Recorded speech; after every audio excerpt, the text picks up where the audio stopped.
अच्छा, इससे पहले लेक्चर में हमने कहा था कि अगर हम 3 बाई 3 मैट्रिक्स का डिटर्मिनेंट फाइंड करना चाहें और जो हमने 2 बाई 2 का किया उसी मेथड से, जिसमें हमारे पास दो मैट्रिसेस जो हैं, दो डिटर्मिनेंट्स वो ज़ीरो हो गए थे और दो जो हैं उसको फिर हमने रो ट्रांसपोज करके और फिर वो कॉमन लेके और फिर वही बेसिक जो तीन प्रॉपर्टीज़ हैं उसी को यूज़ करते हुए उसका डिटर्मिनेंट फाइंड किया था, जो कि आया था AD-BC। तो अगर वही प्रोसेस हम 3 बाई 3 मैट्रिक्स के साथ करें तो जाहिर है कि उस वहाँ पे हमारे पास 2 बाई 2 मैट्रिक्स के बन गए थे टोटल, फिर 4 मैट्रिसेस बन गए थे और यहाँ पे ये तकरीबन 27 मैट्रिसेस बनेंगे, जो कि काफ़ी लेंथी प्रोसेस होगा। लेकिन एक चीज़ हमें यहाँ पे हम उस एक्सपेरिमेंट से या उस एक्सपीरियंस से हम ये एक बात बता सकते हैं कि उसमें जो दो डिटर्मिनेंट्स थे इसमें पूरे कॉलम ज़ीरो थे, तो इसलिए वो ज़ीरो हो गए। अब हमारे पास इस डिटर्मिनेंट को ओपन करते वक्त जो 27 डिटर्मिनेंट्स बनेंगे प्रॉपर्टी 3b को यूज़ करते हुए, तो उसमें से अक्सर जो हैं उसमें या पूरा रो ज़ीरो होगा या पूरा कॉलम ज़ीरो होगा। तो वो जो ज़ीरो रोज़ और ज़ीरो कॉलम्स वाले हैं वो एट द एंड ज़ीरो हो जाएंगे, तो उसकी हमें ज़रूरत नहीं है।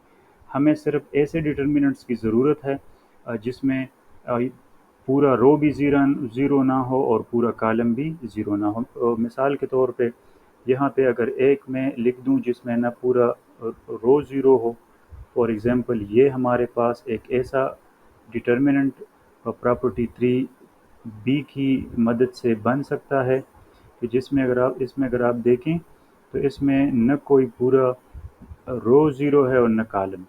तो ये डिटर्मिनेंट जो है ये ज़ीरो हमें नहीं देगा बल्कि हमें कोई नंबर देगा।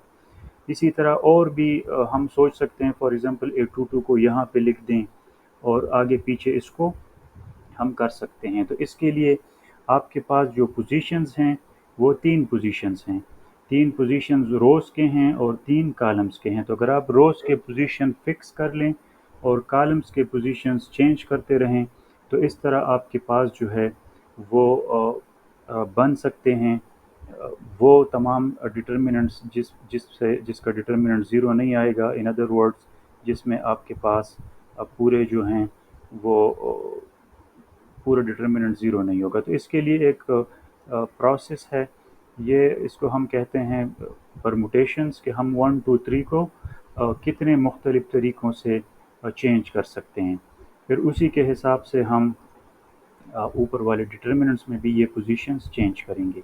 तो अगर आप देखें तो ऊपर वाला जो मैं मुसलसल यही 1 2 3 लिख रहा हूँ, तो ये रोज़ की जो हमारे पास पोजीशंस हैं यही 1 2 3 रहेंगी, लेकिन हम कॉलम्स के पोजीशंस जो हैं वो चेंज करते रहेंगे। तो ये हमारे पास 5 हो गए हैं और 1 2 3 ये हमें ऑलरेडी एटलीस्ट मुझे पता है कि ये 1 2 3 को अगर आप चेंज करना चाहें तो पहला 1 2 3 ये तो हमारे पास यही डिटर्मिनेंट है। इसमें अगर आप देखें रोज़ क्या हैं 1 2 और 3 और कॉलम्स क्या हैं 1 2 और 3। तो ये बन सकता है। ऊपर वाले ब्लू जो हैं ये रोज़ हैं और रेड कॉलम्स हैं। अब इसमें हम इसको चेंज कर सकते हैं। 1 को अगर आप अपनी जगह पे फिक्स रखें तो 2 3 को आप फिक्स चेंज कर सकते हैं। तो इससे एक और इस तरह का डिटर्मिनेंट बनेगा जिसमें पूरा रो या पूरा कॉलम ज़ीरो नहीं होगा। इसके बाद 1 1 पहले पोजीशंस पे हमने कर लिए हैं। अब पहले पोजीशन पे आप 2 करें और इसके बाद लिखें 1 3। ठीक है, अब पहले पोजीशन पे 2 रखें और 1 3 को इंटरचेंज करके 3 1 करें। अब पहले पोजीशन पे 3 रखें क्योंकि हमने 2 में पहले पोजीशन पे 1 रखा, फिर 2 में पहले पोजीशन पे 2 रखा। अब 2 में पहले पोजीशन पे 3 रखेंगे और 3 के बाद क्या बचता है 1 2 और यहाँ पे 1 2 को एक्सचेंज करके 2 1 कर लेंगे। तो ये हमारे पास 6 ऐसे परमुटेशंस हैं कि इस 6 परमुटेशंस में हमारे पास पूरा डिटर्मिनेंट जो है वो अ, ऐसा होगा कि इसमें कोई भी रो या कॉलम ज़ीरो नहीं होगा। इसके अलावा जो 23 और बनेंगे उसमें या एक कॉलम ज़ीरो होगा या एक रो ज़ीरो होगा जो ज़ीरो देगा, जिसको कैलकुलेट करने की ज़रूरत नहीं है। तो ये हम ऑलरेडी कर चुके हैं। इस पे आएँ तो ये आपको कह रहा है कि पहला रो और पहला कॉलम मतलब कि ये पोजीशन रखें, बाकी ज़ीरो रखें। ये अब आपको कह रहा है कि दूसरा रो और तीसरा कॉलम, तो ये तीसरा कॉलम है और ये दूसरा रो है, तो ये आपके पास ये पोजीशन आप रखें नॉन ज़ीरो। और लास्ट आपके पास है तीसरा रो और दूसरा, तो ये आपके पास है तीसरा रो और दूसरा कॉलम, तो ये बाकी पोजीशंस आप करें ज़ीरो। अब आप देख सकते हैं कि आपको कोई भी ऐसा रो नहीं मिलेगा जो पूरा ज़ीरो हो, न आपको कोई कॉलम मिलेगा जो पूरा ज़ीरो हो। अब तीसरे में आएँ, रोज़ वही 1 2 3 हैं, तो पहला है 1 2 पहला रो और दूसरा कॉलम, तो ये आपके पास 1 2 पोजीशन है। फिर है 2 1 दूसरा रो और पहला कॉलम, और फिर है 3 3 तो तीसरा रो और तीसरा कॉलम। तो इसमें बाकी अगर आप सारे ज़ीरो कर लें तो अब आप ये देख सकते हैं कि कोई भी ऐसा रो नहीं है, न कोई ऐसा कॉलम है जिसमें आपके पास पूरा कॉलम या पूरा रो ज़ीरो हो। यही वो नॉन ज़ीरो डिटर्मिनेंट्स हैं। तो 3 के बाद ये 4, पहला है 1 2 पहला रो और दूसरा कॉलम, तो ये 1 2 है। फिर आपके पास है 2 3, तो ये आपके पास दूसरा रो और तीसरा कॉलम, तो ये दूसरा रो, सॉरी, ये पहला रो और दूसरा कॉलम है, तो ये पहला रो और दूसरा कॉलम हमारे पास यहाँ पे आएगा। ये मैंने गलत कर लिया।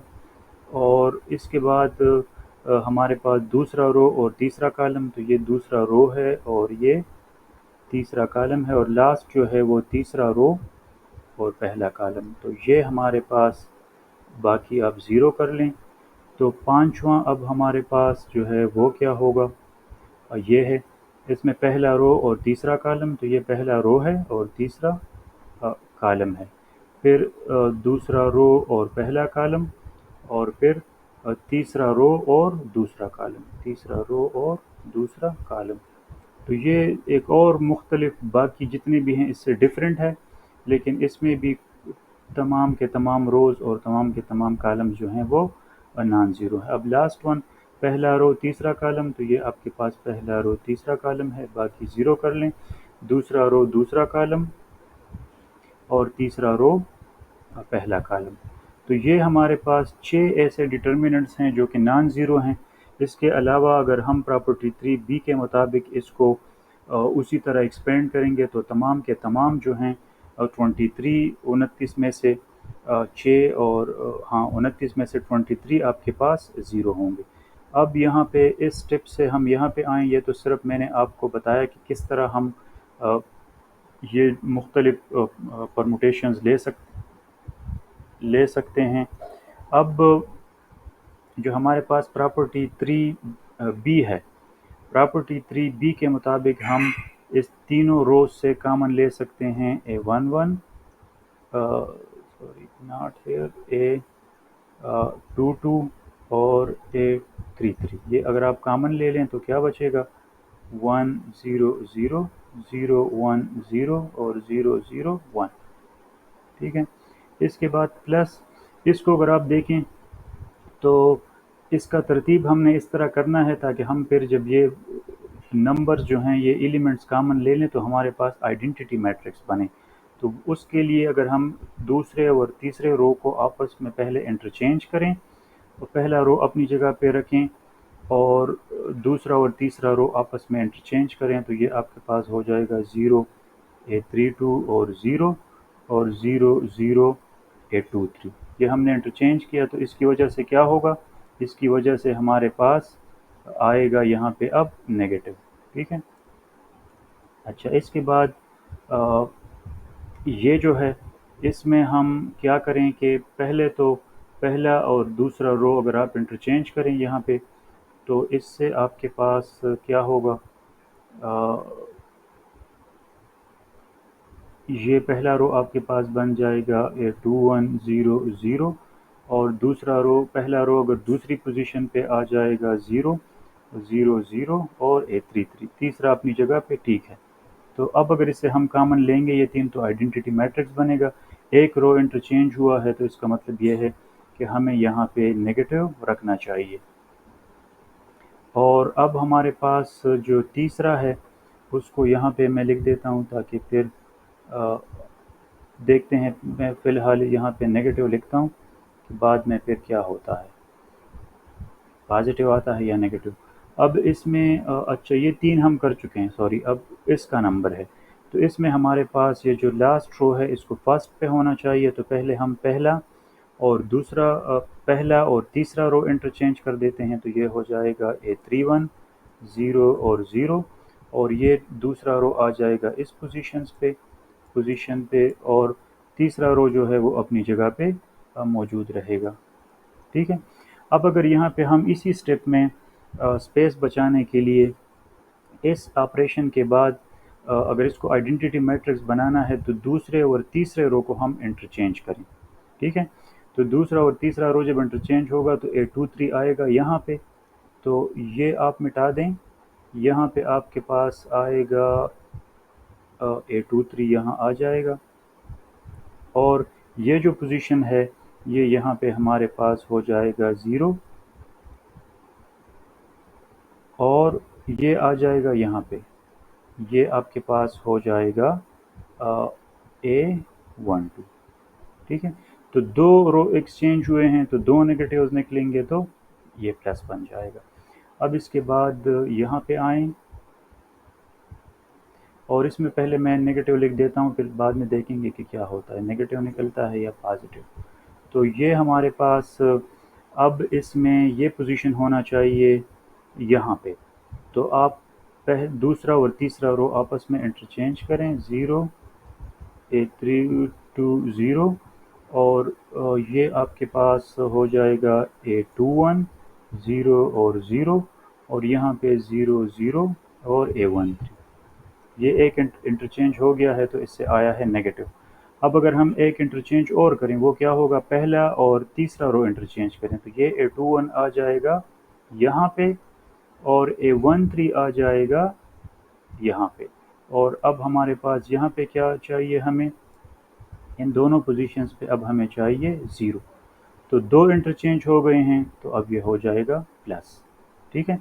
और फाइनली हमारे पास ये जो है, इसमें प्लस नहीं लिखते, फ़िलहाल देखते हैं कि कितने इंटरचेंज होंगे इसको आइडेंटिटी बनाने के लिए। तो इसमें दूसरा रो जो है वो अपनी जगह पे ठीक है, उसका पोजीशन, और ये जो है इसको पहले और तीसरे रो को अगर आप इंटरचेंज करें तो ये हो जाएगा A31 0 0, और ये हो जाएगा 0 0 और A13। तो एक इंटरचेंज है तो नेगेटिव ठीक रहेगा।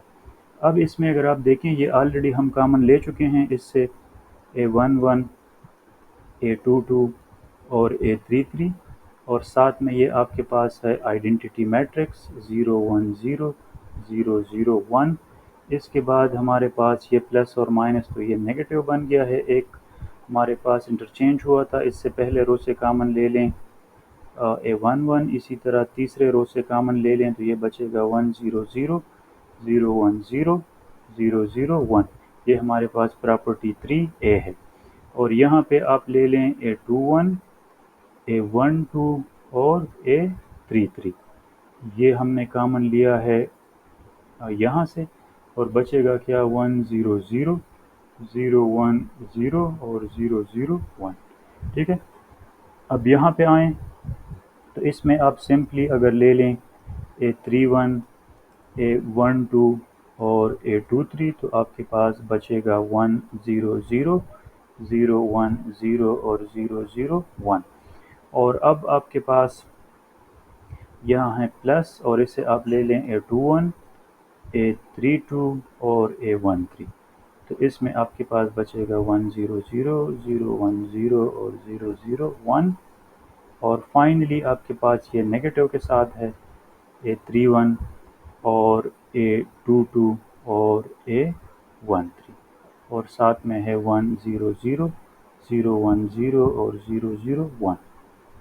ठीक है। ये हम ऑलरेडी प्रॉपर्टी 1 हमारे पास थी कि जो हमारे पास डिटर्मिनेंट ऑफ आइडेंटिटी मैट्रिक्स है ये बराबर होता है 1 के। तो ये जितने भी आइडेंटिटी मैट्रिक्स के डिटर्मिनेंट्स हैं ये हमारे पास हो जाएंगे 1। तो हमारे पास बचेगा क्या, यही A11 A32 A23 minus A21 A12 A33 और plus A31 A12 A23 plus A21 A32 और A13 दिस वन, और आखिरी आपके पास है 31 22 और 13। तो ये हमारे पास जो 3/3 ये जो मैट्रिक्स है इसका डिटर्मिनेंट है, उसी रूल पे जो हमने ए बी सी डी का डिटर्मिनेंट फाइंड किया था। तो यहाँ पे हमने सिर्फ वो डिटर्मिनेंट्स लिए हैं जिसमें हमारे पास कोई भी रो या कॉलम ज़ीरो नहीं है, और मैंने आपको तरीका बताया था कि 1 2 3 पोजीशंस अगर आप चेंज करेंगे तो ये 6 ऐसे पोजीशंस हैं जिस पे आप अगर एलिमेंट्स रखेंगे तो ये ऐसे पोजीशंस हैं कि कोई भी रो या कोई भी कॉलम आपके पास पूरा का पूरा ज़ीरो नहीं होगा। तो ये हमारे पास 3/3 मैट्रिक्स का डिटर्मिनेंट है। अब इसमें अगर आप देखें, अगर आप इसमें से A11 कॉमन ले लें, A11 इन दोनों में A11 है, तो ये आपके पास हो जाएगा A22 A33 माइनस A32 और A23। यहाँ पे आप अगर A12 कॉमन ले लें इन दोनों से, तो यहाँ पे अगर हम ले लें माइनस A12 तो ये आपके पास आ जाएगा A21, यहाँ पे है A33 और माइनस A31 और A23। ठीक है, क्योंकि ये नेगेटिव यहाँ पे मल्टीप्लाई होगा तो ये आएगा, और ये यहाँ मल्टीप्लाई होगा तो ये प्लस हो जाएगा। और फाइनली हमारे पास जो ये दो हैं इससे ले लें A13, इससे कॉमन ले लें, तो यहाँ पे आपके पास बचेगा A21 और A32 और माइनस आपके पास आएगा A31 और A22। ठीक है, तो अब अगर इसको आप देखें, ये हमारे पास मेथड कोफैक्टर्स का मेथड जो है वो असल में इससे बना है। यहाँ पे ये क्या है, ये आपके पास पहली एंट्री है, ये आपके पास पहले रो की दूसरी एंट्री है, और ये आपके पास पहले रो की तीसरी एंट्री है। तो अगर आप ये डिटर्मिनेंट फाइंड करना चाहते हैं तो आप क्या करेंगे, यहाँ पे आप ले लेंगे A11, और अब ये एंट्रीज कहाँ पे हैं, ये अगर हमारे पास इसके साथ मल्टीप्लिकेशन में डिटर्मिनेंट है तो इसमें एक 2 पोजीशन पे ये नंबर है और ये इसमें 3 पोजीशन पे नंबर है, और आपके पास फिर ये पोजीशन जो है ये 2 3 है और ये पोजीशन आपके पास 3 2 है। तो देखें, अगर आप ये वाला पूरा रो और ये वाला पूरा कॉलम जो हैं इसको इग्नोर करें, इसको इरेज करें, तो बाकी क्या बचता है ये। तो ये हमारे पास जो कोफैक्टर का मेथड है वो अब हमें यही कहता है कि आप A11 ले लें और ये A11 जिस रो में है उस रो को और उस कॉलम को इग्नोर करें और इसको इसका डिटर्मिनेंट फाइंड करें, और ये आपके पास ये बन जाता है कोफैक्टर। यहाँ पे हमें कहते हैं कि नेगेटिव ले लें, यहाँ पे हमने नेगेटिव लिया है। अब अगर आप देखें तो इसका ये दूसरी एंट्री है और ये बाकी वैल्यूज़ जो हैं ये कहाँ पे हैं, क्योंकि अगर ये नेगेटिव मैं नहीं लेता यहाँ पे तो फिर ये एंट्रीज़ जो हैं ये गलत पोजीशंस पे चली जाएंगी। अब हमारे पास A21 क्या है, 21 हमारे पास है यहाँ पे, और इसके साथ मल्टीप्लाई होना चाहिए 3 तो ये हमारे पास है 3 और फिर A31 हमारे पास यहाँ पे है और A23 हमारे पास यहाँ पे। ठीक है, तो अगर आप इसको देखें A21 A33 ये डिटर्मिनेंट इसके साथ मल्टीप्लाई होगा और माइनस फिर ये इसके साथ मल्टीप्लाई होगा। तो आपके पास ये जो A12 जिस पोजीशन पे है ये पूरा रो और ये पूरा कॉलम आपने इरेज करना है और ये इसके साथ मल्टीप्लाई होगा। तो यहाँ पे आप देख सकते हैं कि अगर आप यहाँ पे नेगेटिव नहीं लेंगे तो फिर इसके ये जो पोजीशंस हैं फिर इस तरह होगा कि आप इसको इसके साथ मल्टीप्लाई करेंगे और इससे ये माइनस करेंगे। तो डिटर्मिनेंट का हमारा जो रूल है हम इसको मल्टीप्लाई करते हैं और ये सब्ट्रैक्ट करते हैं। तो उस रूल के मुताबिक चलने के लिए हमें जब मजबूरन यहाँ पे नेगेटिव रखना पड़ेगा। और अब लास्ट में आप ले लें A13 और आपके पास जो बाकी पोजीशंस हैं वो क्या हैं, यहाँ पे लिखे हुए हैं 21, तो ये आपके पास है 21 और फिर आपके पास है 23, तो 32 तीसरा रो और दूसरा कॉलम, तो ये तीसरा रो और दूसरा कॉलम है। अब आपके पास है A31 और फिर आपके पास है A22। ठीक है, तो यहाँ पे ये आपके पास पोजीशन क्या है A13, ये जिस रो में है और जिस कॉलम में है ये आप इरेज करें और इसके साथ। तो मेथड यही है, वही बेसिक जो तीन प्रॉपर्टीज़ हैं उससे आपके पास डिटर्मिनेंट जो है वो उसको कम्प्लीटली डिफ़ाइन करता है। डिटर्मिनेंट क्या है? मैट्रिसेस के साथ एसोसिएटेड एक कंसेप्ट है। वो कंसेप्ट क्या है? जो बेसिक हमने थ्री प्रॉपर्टीज़ पढ़ी हैं जिसमें तीन के दो पार्ट्स थे, अगर कोई भी कंसेप्ट वो तीन प्रॉपर्टीज़ सेटिस्फाई करता है तो उसको हम कहते हैं डिटर्मिनेंट। फिर उन्हीं तीन प्रॉपर्टीज़ को यूज़ करते हुए हमने ये जो डिटर्मिनेंट का हमारे पास मैट्रिक्स का जो डिटर्मिनेंट निकला है, ये हमारे पास बेसिकली पहले निकला था, ये हमारा आंसर है। इसको थोड़ा सा हमने रीअरेंज करके इससे A11 कामन लिया, इससे A12, इससे A13, और फिर यहाँ पर हमने ये देख लिया कि ये असल में जो कोफैक्टर का हमारा मेथड है जिसमें हम कहते हैं A11 और A11 माइनस A12 और A12 और प्लस A13 और A13, तो इसका हमारे ये वही वाला मेथड है। अब इसमें एक चीज़ और भी है, अगर आप इसको या दूसरे रो के लिहाज से करना चाहते हैं तो फिर आप क्या करेंगे? दूसरे रो में आपके पास क्या होगा? 2 1, ये आपके पास 2 1 है, और 2 1 और कहाँ पे है? 2 1 आपके पास ये 2 1 है और ये 2 1 है। इन दोनों में से आपने 2 1 कामन लेना है। फिर दूसरे रो में फिर क्या है? फिर 2 2 है, तो ये देखें ये आपके पास 2 2 है और ये 2 2 है, इन दोनों में से 2 2 कामन ले लें।